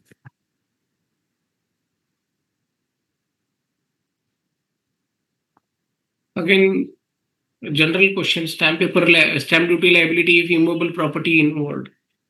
I have already responded to that, stating that it has to be looked into. You have to discuss with the stamping authorities. Maybe either they may allow you based on the tax pin judgment. Yeah, there you have to quote the tax pin judgment that there is no status change. And otherwise, you will have to speak to them, and they may give you in Maharashtra, they give you that concessional rate of 3% stamp duty. Yeah. Again, same question, stamp duty. We just ignore it because already covered. Is audit of LLP compulsory every year? Subject to two conditions: if your turnover exceeds 40 lakhs or your capital contribution exceeds 25 lakhs. Okay. Now, the point here, there is one hitch that the Act says 25 lakhs capital contribution, but if you look into form number 11, when form number 8, when you are filing, and the ROC insists that if your capital contribution plus the reserves, that's the current account, if it exceeds 25 lakhs, you will have to get it audited. Although this is wrong, but this is what they are insisting on this is being insisted by the MCA. Next, sir, can you elaborate on AMT applicability? AMT, as I said, if you have to see the book profits of the company LLP, then add any deductions that you have claimed under section chapter C, subchapter C of chapter 6A, that is the income related deductions, ATHH and all that. If that goes above 20 lakhs, then you see calculate a tax of 18.5%. If that 18.5% is more than your normal tax, then you have to pay AMT. It is just like MAT. The only thing is in MAT now the rate was 15%, here it is 18.5%. One member want to thanks very good session. About what about applicability of provisions of section 9B for changes in constitution of LLP? I didn't get it. What does it mean? Yeah, incomplete session. Incomplete section query. I mean, nice again appreciation again stamp duty properties. You can, if any property is transferred, will capital gain apply to the LLP on transfer? I think we have covered this. Transferred by whom and in which condition, that we have to check. Yeah, no, it is from private limited to LLP, I think. Yeah, so conversion, I have already given a clarification. 4713B applies, then there is no capital gain. Yeah. Stamp duty, and entity has got converted to private company from LLP in October. Converted to company from LLP in October. Whatever closing balance of disallowance that LLP have, can I allow the same in company ITR? Yes, if 4713 is complied. Okay. There is a conversion of private limited company into LLP as per third schedule of LLP Act. The conversion does not satisfy the conditions of section 4713B as turnover exceeds 60 lakhs. There is a clause in LLP agreement that post conversion the reserves and surpluses will be kept as retained earnings and not distributed to partners current account. Will there be any capital gain in the hands of partners? Yes, it will be, because you are not fulfilling the 60 lakhs criteria. As I said, all the 7 criteria have to be fulfilled. Whether stamp duty, again stamp duty question. Partners dead death before 3 years, who is holding more than 50% share, what happens? This is a technical question, but if you induct the legal, this one, how you are shifting, if you are not giving it to a third party and the remaining partners, they take it. So ultimately the remaining partners carry over with 50%, then it should be allowed. Yeah. Will the partner's personal property would be attached in case of a LLP declares bankruptcy?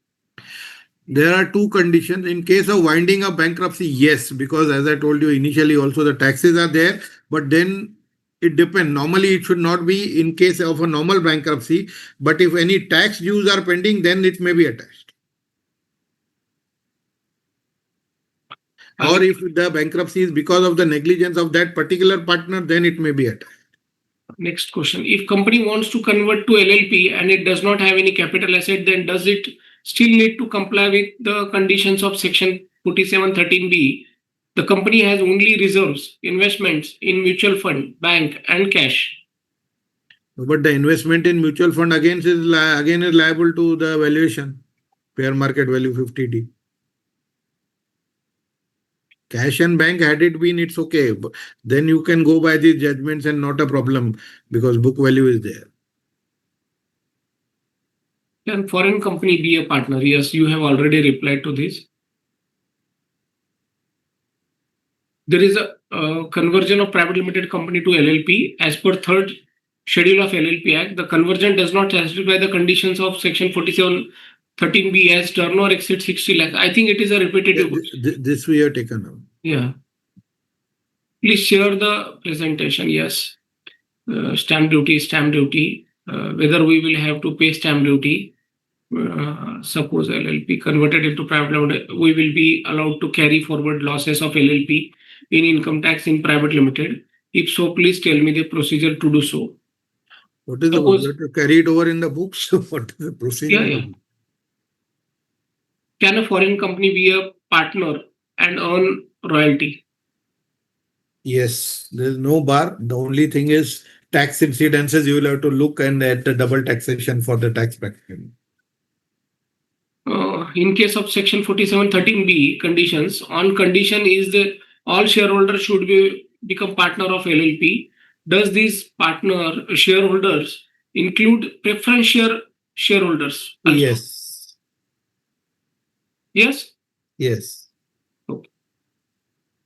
Can fixed contribution in LLP be introduced via cash? Any reporting in 3B? There's no such reporting, but ultimately, because it is not a loan or a capital asset, but ultimately, when you give maybe some during scrutiny and all, you may have to face the policy. If before conversion into LLP, any amount from profit paid to the partners or allowed bonus share from the accumulated profit, so shall there be any restriction on this transaction? Can you please repeat? I just missed it. If before conversion into LLP, any amount from profit paid to the partners or allowed bonus share from the accumulated profit, so shall there be any restriction on this transaction? No. It is a pre-conversion. You can do anything. Yeah. Yeah. It is all subject to the provisions of the Companies Act, definitely. But as far as taxation is concerned, it doesn't apply. Again, incomplete question, but the withdrawals are out of opening balance, credit balance in partner's current account. Still TDS required? No. Earlier also we have replied to this. Yeah, again, repetitive question. Subject to that, again, there in the earlier query, it was stated that they would be crediting salary at the year end. Then TDS may be there because if you are adjusting salary again. The company has issued the fully convertible debentures to its holding company. Whether such company can be converted to LLP before conversion of such debentures? Technically, if you look at Schedule 3, it says that there should be no existing securities liability. So first you have to clear the debentures or obtain a no objection from them, then you can do. Because LLP Act also has in the amendment in 2020, they are coming out with the debenture concept, but we are still waiting for the notification of the rules for that. So as of now, you cannot issue debentures. The LLP Act, although the amendment has been done, but the rules have to be notified. Partners introduce land as capital contribution, then what will be the value? Whether as fair market value or it can be introduced at book value. What will be the tax implication to LLP and partners if introduced at lower than ready reckoner rate? No, it has to be at book. It has to be at fair market value, and anyhow, you will have to get it registered. So the registration authority will take the reckoner value only. Okay. I have received a demand notice from the income tax department stating that the carried forward losses are not allowed after conversion of LLP into private limited. Please guide me, sir, what to do. You can take into the provisions of 47(13) because it states for partnership firm, but you can tell them that since partnership is a LLP, means LLP is a partnership under the Act, so this should apply. Any restriction on converting back to private limited company later, maybe after 3-4 years? There is no such restriction. The question on turnover was in relation to 60 lakhs restriction. If turnover is taken as sale of shares, then benefit of section 47(13)(b) will be defeated. Does this? Yes, if you take it as a business transaction, then yes, it will be defeated. What will it? LLP as investment allowed. LLP as an investment, you can show in a company. If you are investing in the shares of LLP, you can show it as an investment. Can the salary to partners vary every month? Normally, it should not, because the agreement has to be, LLP agreement has to clearly state the quantum of the salary that you are giving. Can you please explain about firm to LLP, conversion of firm into LLP? What does he want there? Yeah, incomplete. On next question. On conversion of partnership firm LLP to private limited company, does plan of firm LLP gets changed or remains the same? Already replied, sir. Already replied. What is the difference between designated partners and working partners?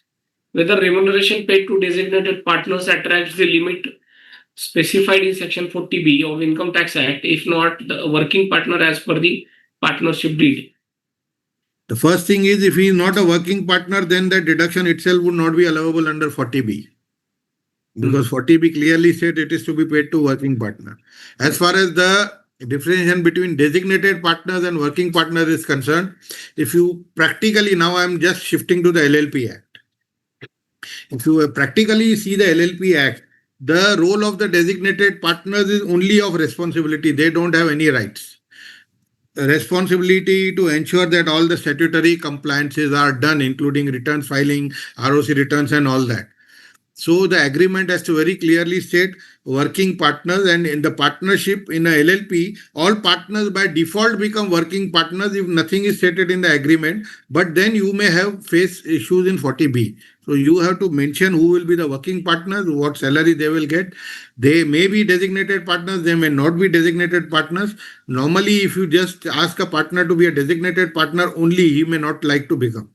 Because as I told you, it's a role of a liability, because tomorrow if something happens, they are the persons who are held responsible by the statutory authorities for non-compliance. Next, are we required to do 2 tax audits or one will be sufficient? Depends on mid-year, what is the turnover, depending on that. If turnover is exceeding, it means if the turnover is you exceeding, will have to do 2 tax audits. They are 2 different organizations. Okay. That is, I think, the question. Considering, sir, so many questions, the complexity of the topic. For statutory audit, limit of 25 lakhs capital is for fixed capital or current capital also to be considered. As I told you, if you practically exactly look into the provisions of the LLP Act, it is to be fixed capital. But the ROC authorities are insisting that even your current capital plus fixed should not exceed 25 lakhs if you want to avoid audit. This is the stand taken by the bureaucracy, but the Act says something different, so you will have to fight it out. If an LLP is converted into private limited company, the carry forward losses of the LLP will not automatically be carried forward to the private limited company after conversion. Sir, if allowed, please tell me the procedure to do and relevant section to look for. I am telling you, 47(13) speaks about conversion of firm to company. And it nowhere states that it doesn't apply to LLP. So because section 2 has already stated that a LLP will be a firm. So you can take we have already that and go yes. Again, next question also, we have already covered death of the partner. Very informative session, sir. Thank you. Thank you very much. Nice session. Thank you. Is there any specific format of audit report under LLP Act? LLP Act doesn't give you, but now the institute has come out with a guidance note on financial statements for LLPs. So we have to follow that. Sir, one question, I think one member repeated 2-3 times. All the provisions is same for firm converting to LLP. Firm converting to LLP, see, it doesn't touch, because technically you continue as a partnership firm only under the Income Tax Act. And basically, if you see, all the conditions that you do convert, you already fulfill. These conditions 4713B applies only for a company being converted to LLP. One question I don't understand. SRE 2410 is demanded by ROC upon conversion of private limited to LLP. Is this right requirement of ROC? You have to check with the provisions of Section 366 of the Companies Act. Okay. Thank you, sir. Again, repeating, one member is continuously repeating the same question. LLP converted to private limited, what if the transaction still continue in the name of LLP due to constraint of time to inform the customers and vendors? Technically, it would be wrong because the moment you do, automatically the ROC would have struck off the LLP from the records and the company would be there. But this happens, sir, in many cases because of GST registration also. No, but immediately you have to take action. That is the point. That is what I'm telling. Yeah. Now, the only issue is how you show. You will have to show it as a turnover of the company. Technically, it is wrong, but whatever Technically, transactions it loses the existence, right? yeah, because see, as I told you, the moment you convert a company to a LLP or a LLP to a company, both are being done by the ROC. So ROC is mandated to immediately delete the other entity from the records. Right. Whether conversion of a company into LLP will be automatic liquidation of the company under the Companies Act 2013. It is not liquidation, the name would be struck off. What are the compliances to be carried out to close the company? Nothing is to be done. Automatically they will come. The only thing is within 15 days of the conversion, you still have to fill in a form and submit to online form to ROC that we have converted, please delete the name. But that's all. After conversion to LLP, in case property is sold, can capital gain shall apply? Will it be short term or long term? Holding by company is more than 10 years. Can the balance amount? As I told you, it is very clear in the provisions that the period and the cost will be to the original company, predecessor. That is 10 years, if all conditions are satisfied. Yes. Can partners maintain current capital account apart from fixed capital account in LLP? Yes. Next question, whether presumptive income taxed under 44 ADA in earlier years has any post-conversion impact on computation of book profits or taxation of accumulated reserves? But now you don't have any presumptive tax in LLP. There is no question of presumptive taxation. Yeah. When part of business of company transfer to part of business of company transfer to other business, private company, then as per income tax, when same consider on finalization of court order or what? No, this is Incomplete not question. too clear. Yeah, incomplete. My sincere thanks to Dr. Vijay Kavalramani sir for the informative and educative webinar. Thank you. Can the minor partner continue after conversion and tax impact on the minor? Technically, if you look, minors cannot be become partner in a LLP. Because unlike a partnership where it is clearly stated that minors can become partners to the benefits, but LLP Act says only individuals eligible to contract. But minor is not an individual eligible to contract. Neither can a trust, neither can a HUF, neither can a minor become a partner in LLP. I had given you only three categories: individuals, companies, and LLPs. Companies and LLPs would include foreign companies and foreign LLPs. Next one is, any intimation to RBI is required before we convert company to LLP if company had foreign investment specially. Yes, you may have to inform them because you are changing the structure. Okay. What will be the GST impact on account of conversion of company to LLP? Same in two registrations.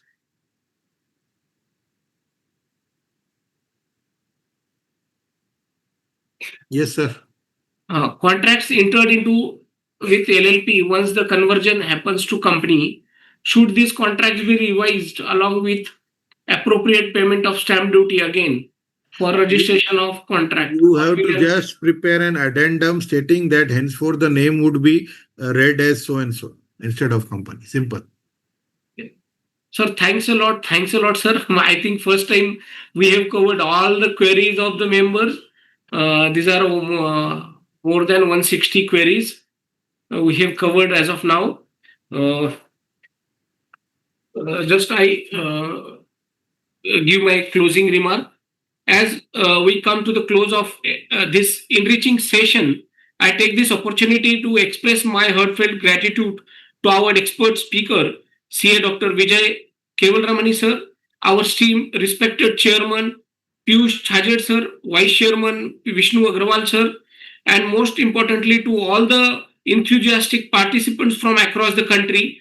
Not only sir country, we have some participants from other countries also. Once again, I thank you all for participation and commitment to continued learning. Jai Hind, Jai ICA. Thank you. Yes. Thank you very much.